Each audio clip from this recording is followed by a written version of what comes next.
आज के मनन में एक बार फिर से आप सबको मैं आपका भाई, आपका दोस्त अजीत होरो स्वागतम कहता हूं और सलाम कहता हूं।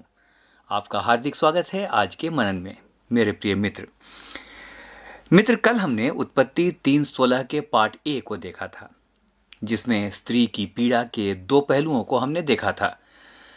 पार्ट ए में यानी उत्पत्ति 3:16 के पार्ट ए में लिखा है, फिर स्त्री से उसने कहा, मैं तेरी पीड़ा और तेरे गर्भवती होने के दुख को बहुत बढ़ाऊंगा, तू पीड़ित होकर बालक उत्पन्न करेगी। और मित्र, कल हमने पार्ट ए पर विस्तार से विचार किया था कि स्त्री की पीड़ा और उसके गर्भवती होने की पीड़ा का अर्थ क्या है। आज हम उत्पत्ति 3:16 के पार्ट बी पर विचार करेंगे। मैं धन्यवाद करता हूँ एक बहन के लिए जिसने कल रात को इसके पार्ट बी पर कुछ प्रश्न उठाया था। मैं उस बहन का धन्यवाद करता हूँ और मैं इस समय ऐसा कहना चाहता हूँ कि शायद उस बहन के द्वारा परमेश्वर ने प्रॉम्प्ट किया कि आज हम इसके पार्ट बी पर बात करें। तो अब चलते हैं उत्पत्ति 3:16 के पार्ट बी पर। हवा को शाप देते समय परमेश्वर ने उससे कहा, और तेरी लालसा तेरे पति की ओर होगी और वह तुझ पर प्रभुता करेगा। मित्र, यहाँ पर इससे पहले कि हम मनन की गहराई में चलें, एक बात बहुत ध्यान से देखिए। अभी तक जब शाप दिया जा रहा है, हवा का नाम नहीं रखा गया है। स्त्री को शाप दिया जा रहा है उत्पत्ति 3:16 में, लेकिन उसका नाम हवा रखा गया है उत्पत्ति 3:20 में। देखिए उत्पत्ति 3:20 में क्या लिखा है। उत्पत्ति 3:20 में लिखा है, और आदम ने अपनी पत्नी का नाम हवा रखा, क्योंकि जितने मनुष्य जीवित हैं उन सब की आदि माता वही हुई। ये बात मैं क्यों आपको बता रहा हूं? इसलिए मित्र कि शाप के समय हवा नहीं थी। फिर से रिपीट करूंगा, उत्पत्ति 3:16 में शाप मिला और उत्पत्ति 3:20 में उसका नाम रखा गया। यानी शाप के समय हवा नहीं थी, तब वह सिर्फ एक नारी थी। वह संपूर्ण नारी जाति का प्रतिनिधित्व कर रही थी। इसलिए शाप एक इंडिविजुअल को या हवा को नहीं दिया गया, ये पूरी नारी जाति के लिए था। यदि हवा को दिया जाता पर्सनली तो हवा तक ही सीमित रहता। ओके, अब चलिए आगे चलते हैं। तो शाप है पार्ट बी का, और तेरी लालसा तेरे पति की ओर होगी और वह तुझ पर प्रभुता करेगा। मित्र, इस पद में भी दो हिस्से हैं। पहला, तेरी लालसा तेरे पति की ओर होगी, और दूसरा हिस्सा है वह तुझ पर प्रभुता करेगा। लालसा पति की ओर होगी, इसका क्या मतलब हुआ? मित्र, लालसा के लिए अंग्रेजी में डिजायर शब्द का प्रयोग हुआ है। डिजायर के समानार्थी शब्द हैं to crave, to feel the need desperately, या यदि उर्दू में कहूं तो शिद्दत से चाहना, टूट कर चाहना। मित्र, मुझे याद है मैंने कहीं पढ़ा था कि पहले जब यहूदी लोग प्रार्थना करते थे तो वो कहते थे कि प्रभु, जीवन की सारी बातों के लिए तेरा धन्यवाद हो, लेकिन एक विशेष बात के लिए आपका धन्यवाद हो कि तूने मुझे औरत नहीं बनाया। मित्र, ये हालत थी उन दिनों औरत के प्रति लोगों की मानसिकता की, कि लोग धन्यवाद दे करके कहा करते थे, I thank you God that you have not created me as a women. प्राचीन यहूदी काल में मित्रों, स्त्रियों की दशा बहुत दयनीय थी। वह पूरी तरह से पुरुषों पर निर्भर करती थी। जब तक विवाह नहीं हुआ तब तक पिता, यदि स्त्री के कुंवारी रहते ही पिता की मृत्यु हो गई तो भाई, विवाह हो गया तो पति, और यदि विधवा हो गई तो बेटा, और यदि कोई पुत्र ना हुआ हो तो कोई फिर पूछने वाला नहीं था। यानी सारी अपनी जरूरतों और इच्छाओं और लालसाओं की सामान्य पूर्ति के लिए वो पुरुष पर ही निर्भर करती थी। तो इसका अर्थ क्या हुआ? अपनी पहचान, अपने सम्मान और यहां तक के लिए अस्तित्व के लिए भी उसे अपने पति पर निर्भर करना पड़ता था। यानी कुछ ऐसा यहां पर सेंस बनता है, तुझे हर हाल में पति की जरूरत पड़ेगी। मित्र, समाज के दृष्टिकोण से आज भी बहुत जगह ये बात प्रचलित है, समाज के दृष्टिकोण से आज भी एक स्त्री विवाहित होने पर ज्यादा सम्मानित मानी जाती है। कहीं भी एक स्त्री के पिता या पति का नाम पूछा जाता है। समाज में सुरक्षित रहने के लिए या समाज में सुरक्षा को सुनिश्चित करने के लिए एक औरत को आदमी की जरूरत होती है। शायद यही कारण है कि एक ब्याहता स्त्री को कुछ ऐसे विवाह के प्रतीक चिन्हों को दिखाना पड़ता है जिसके द्वारा लोग देखकर जान लें कि आ, ये स्त्री विवाहित है। देखिए, आइडेंटिटी के लिए भी विवाह को भी शो करना पड़ता है। एक बात और आपने देखा होगा कि नाम यदि लगता है तो पति का गोत्र या नाम लगता है। अमूमन किसी भी स्त्री को मिसेज के बाद, यानी मिसेज कहने के बाद, पति के गोत्र नाम से पुकारा जाता है। यानी अब स्त्री का नाम मात्र श्रीमती रह गया, उसके बाद तो उसके पति के गोत्र का नाम आएगा ना, तो नाम मात्र श्रीमती, जैसे श्रीमती फलाना है ना, ऐसे। तो मित्र, ये पुराने नियम का शाप है। आप बहुत गहराई की ओर चलेंगे, लेकिन यदि नए नियम में देखें तो स्त्री इस शाप के अधीन बिल्कुल नहीं है। वह अपने अस्तित्व बनाने के लिए, अपनी पहचान बनाने के लिए, अपने जीवन की लालसाओं, यहाँ लालसा से अर्थ नेगेटिव नहीं है, लालसा से यहाँ पर अर्थ है डिजायर्स, एम्बिशंस। एम्बिशंस से यहाँ पर मतलब है एम्बिशंस एंड द डिजायर। हाँ, तो अपनी पहचान बनाने के लिए अब वो पति पर बिल्कुल निर्भर नहीं है। अब ये हालत नहीं है कि हर बात में पति पर वह अपनी लालसा रखे, क्योंकि क्रूसित बलिदान के द्वारा ये शाप अब टूट चुका है। तो अब ये कभी ना सोचें कि पति के बिना स्त्री की आइडेंटिटी ही नहीं है। Education has come. अब प्रभु ने दयापूर्वक स्त्रियों को शिक्षा दी है। अब बहनों, इस समय कहना चाहता हूं कि परमेश्वर एक इंडिविजुअल के रूप में आपको अपनी बेटी के रूप में देखना चाहता है। और एक प्रतीक आपको देता हूं। मित्र, नए नियम में यीशु और कलीसिया को दूल्हा और दुल्हन माना गया है। ओके, यीशु और कलीसिया का संबंध दूल्हा और दुल्हन का है। देखिए, यीशु ने अपनी दुल्हन या अपनी पत्नी या कलीसिया को क्या कहा है। यूहन्ना 15 उसके 13 को देखिए, लिखा है, इससे बड़ा प्रेम कोई नहीं, या इससे बड़ा प्रेम किसी का नहीं कि कोई अपने मित्रों के लिए अपना प्राण दे। तो मित्रों से यहां पर क्या संदर्भ बनता है, क्या अर्थ बनता है? मित्रों यानी कलीसिया, या उसने हमें अपना मित्र कहा है। एक पद और देखिए, यूहन्ना 15:15, वहां स्वयं यीशु ने कहा, अब से मैं तुम्हें दास नहीं कहूंगा, क्योंकि दास नहीं जानता कि उसका स्वामी क्या करता है, परंतु मैंने तुम्हें मित्र कहा है। तो मित्र, यीशु और कलीसिया का संबंध पति पत्नी का तो है ही, लेकिन उसमें मित्रता का भाव है, गुलामी का भाव नहीं है।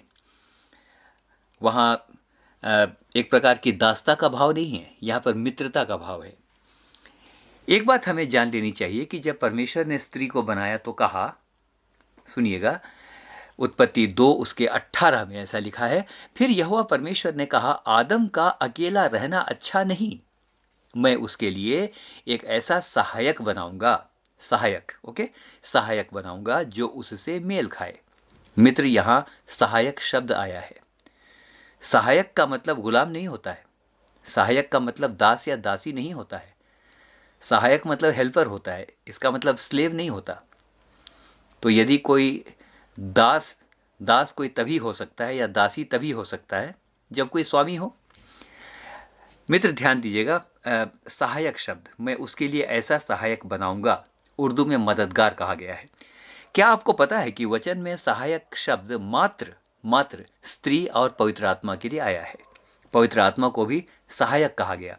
यीशु मसीह जब जाने लगे तो उसने कहा, मैं अपना सहायक तुम्हें भेजूंगा, वही तुमको कंफर्ट करेगा, वही तुम्हें संभालेगा, वही तुम्हें सांत्वना देगा। एक स्त्री का काम यही तो है। अब सुनेंगे, अब आप समझ सकते हैं कि सहायक शब्द कितना गरिमामय है, क्योंकि सहायक शब्द मात्र स्त्री के लिए और पवित्र आत्मा के लिए इस्तेमाल किया गया। तो नए नियम के अनुसार अब कोई किसी के अधीन नहीं है, लेकिन सब प्रेम से एक दूसरे के अधीन हैं और एक दूसरे के सहायक हैं। आइए अब शाप के दूसरे हिस्से को देखें। दूसरे हिस्से में लिखा है, वह तुझ पर प्रभुता करेगा। मित्र, प्रभुता शब्द प्रभु से आया है, यानी प्रभु यानी स्वामी। ओके, प्रभु यानी स्वामी। अंग्रेजी में देखें तो लिखा है, ही शैल रूल ओवर दी। यहां रूल शब्द रूलर या शासक के अर्थ को बताता है। तो अर्थ यह हुआ कि पुरुष स्त्री का स्वामी होगा या शासक होगा। अर्थ यही निकला ना। And he shall rule over thee, वो तुम पर प्रभुता करेगा। तो अर्थ क्या निकला कि पुरुष स्त्री का स्वामी होगा या शासक होगा। ये पुराने नियम का कर्ज है। देखिए पहला पतरस 3:6 में क्या लिखा है। यहाँ पर लिखा है, सारा इब्राहिम की आज्ञा में रहती थी और उसे स्वामी कहती थी। ओके, वेरी गुड, बहुत अच्छा है मित्र। अब लेकिन ये बात सब पर लागू तो नहीं हो सकती है ना, सब पर लागू नहीं हो सकती। बात यह है कि पति भी तो अब्राहम जैसा धर्मपरायण, विश्वास का योद्धा और स्त्री का आदर करने वाला हो। यदि वो अब्राहम के तुल्य नहीं है, यदि उसकी चारित्रिक विशेषताएं वैसी नहीं है, तो क्यों कर ऐसे व्यक्ति को स्वामी कहा जा सकता है, मित्र कहा जा सकता है। उसमें मुझे लगता है सुधार की गुंजाइश बहुत है। एक बात ज़रूर कहूँगा, प्रेम से, आदर से यदि कोई स्त्री अपने पति को स्वामी कहे, नाथ कहे, तो बड़ा अच्छा है। लेकिन प्रेम से और इज्जत से, ये एक बाउंडेशन नहीं है कि मैं स्वामी इसलिए कहूँगी कि अब आप मेरे प्रभु हैं, क्योंकि लिखा है तुम्हारा एक ही प्रभु है और वो है मसीह। मित्र, ये बात आज्ञा नहीं हो सकती। अब सुनिएगा, सारा अब्राहम को स्वामी कहती थी, लेकिन अब देखेंगे कि वो पुराने नियम का काल था। नए नियम के काल में देखेंगे मत्ती 23 उसके 10 में स्वयं यीशु ने क्या कहा। लिखा है, और तुम स्वामी भी न कहलाना, क्योंकि तुम्हारा एक ही स्वामी है, अर्थात मसीह। मित्र, नए नियम में तो ऐसी जेंडर इक्वालिटी है कि क्या कहें। अब आत्मिक रेल्म में या आत्मिक स्थिति में मसीह में यहाँ तक हो गया, ना कोई नर है ना कोई नारी। आत्मा का कोई जेंडर नहीं होता है। हम नहीं कह सकते कि एक स्त्री के अंदर आत्मा होती है, आदमी के अंदर आत्मा होता है, ऐसा हम नहीं कह सकते। इसका जेंडर नहीं है, इट्स अ न्यूट्रल जेंडर। और जब हम मसीह में आ जाते हैं, एक नई सृष्टि बन जाते हैं, तो उसके बाद ये जेंडर सेंसिटिविटी नहीं होती। अगर उसमें हम आ गए, यदि वो हमारा उद्धारकर्ता बन गया, उसके साथ यदि हम चल रहे हैं, तो अब ना कोई नर है ना कोई नारी। तो ना कोई नर है ना कोई नारी है, तो फिर कौन किसके अधीन है? कोई किसी के अधीन नहीं है, लेकिन प्रेम से सब एक दूसरे के अधीन हैं। तो अब सबका स्वामी, शासक और मालिक सिर्फ मसीह है, क्योंकि बलिदान के बाद ये शाप तोड़ दिया गया है। वह तुझ पर प्रभुता करेगा। वाह वाह। पुरुषों को मित्र, इस वाक्य से ये अर्थ नहीं निकालना चाहिए कि उनको स्त्री को डोमिनेट करने की आज्ञा है। अक्सर विवाह में इस पद को आज्ञा करके सुनाया जाता है। इससे यह भाव आता है कि पुरुष को प्रभुता करने का अधिकार है या पुरुष को स्वामी कहलाने का अधिकार है। दरअसल ये कर्ज है, ये आज्ञा नहीं है। मित्र, ये शाप है। शाप और आज्ञा बिल्कुल अलग अलग बातें हैं। आइए अब अंतिम बात देखते हैं। इस पद पर बड़ा विवाद होता है। पहला कुरिन्थियों 14 उसका 34 और 35, वहाँ ऐसा लिखा है, स्त्रियां कलीसिया की सभा में चुप रहें, क्योंकि उन्हें बातें करने की आज्ञा नहीं। उन्हें बातें करने की आज्ञा नहीं, जैसा व्यवस्था में लिखा भी है। और यदि वे कुछ सीखना चाहें तो घर में अपने पति से पूछें। यदि कुछ सीखना चाहें तो घर में अपने पति से पूछें। मित्र, यहाँ पर ध्यान दीजिए, लिखा है यदि कुछ सीखना है तो घर में अपने पति से पूछें, लेकिन कलीसिया की सभा में चुप रहें। ये कंटिन्यूड वर्सेस हैं 34 और 35। यानी कॉन्टेक्स्ट ये है कि क्या कॉन्टेक्स्ट है, आपको समझाता हूँ। लिखा है यदि कुछ पूछना चाहें तो घर में अपने पति से पूछें। होता ये था उन दिनों कि अधिकांश स्त्रियां अनपढ़ हुआ करती थी। नई नई कलीसिया बन रही थी और कोई विधि या तरतीब नहीं थी। इसीलिए जब पौलुस या कोई जन जब प्रचार करते थे तो स्त्रियां जोर जोर से कलीसिया में बात करती रहती थीं या कुछ पूछती थीं। दरअसल इस संदर्भ में पौलुस ने उन्हें चुप रहने की हिदायत दी है और परामर्श दिया है कि वे घर में अपने अपने पति से पूछें, कलीसिया में बातें करके व्यवधान न डालें। तो आइए मित्र आनंदित हों, बहनें आनंदित हों, क्योंकि लालसा और प्रभुता का शाप अब तोड़ दिया गया है। शैतान ने बड़ी चालाकी से उत्पत्ति 3:16 को आज्ञा करके लोगों के सामने प्रस्तुत कर दिया, जबकि यह शाप है। उसने कमांडमेंट करके इसको प्रस्तुत कर दिया, वो तुझ पर प्रभुता करेगा, तेरी लालसा उसकी ओर होगी। और ऐसा प्रस्तुत किया कि प्रचार जब होता है तो स्त्रियां मान भी जाती हैं अब पुरुष को भी लगता है कि मैं प्रभुता करूंगा, लेकिन अब कोई प्रभु नहीं, एक ही प्रभु है, वो है मसीह। तो मित्र, ये आज्ञा नहीं थी, ये शाप था और इसको पूरी तरह से तोड़ दिया गया है। अब हम पर दंड की आज्ञा नहीं और न ही कोई शाप है। हम प्रभु का धन्यवाद करते हैं इस समय के लिए। हम में से हर एक को प्रभु बहुतायत के साथ आशीष दे। आमीन और फिर से आमीन।